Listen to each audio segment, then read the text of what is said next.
Sleepless nights and the 1 a.m. desperate electric fan purchases online. 2018 will be remembered for a belter of a summer. And not just for us, for our European neighbours and further away in places like Japan and the US.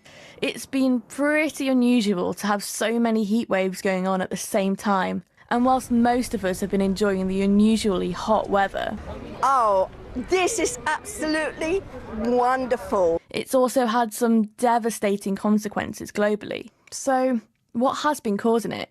Everything points at the moment to the jet stream.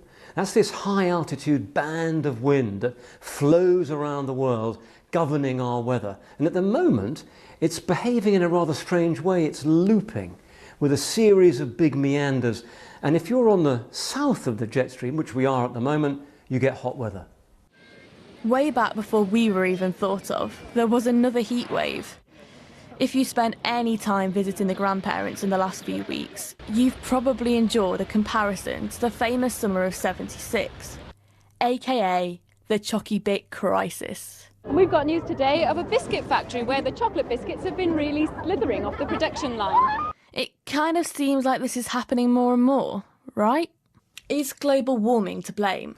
We can never say that a particular weather event like this heat wave is just because of global warming.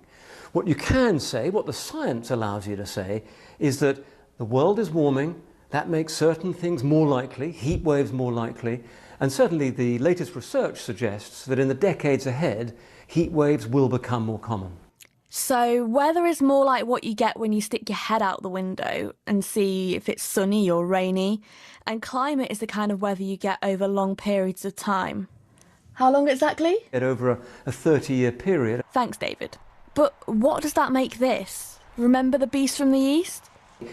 Being an island sitting on the edge of the Atlantic and right next to continental Europe is exposed to all kinds of massive weather forces. So we do get very changeable weather. So for weather experts, no big surprise. Well, we can't blame global warming for the heat wave just yet. We'll only be able to spot trends in years to come. And no, it doesn't mean we'll have a heat wave every summer. If they don't like this weather, they could go to the North Pole.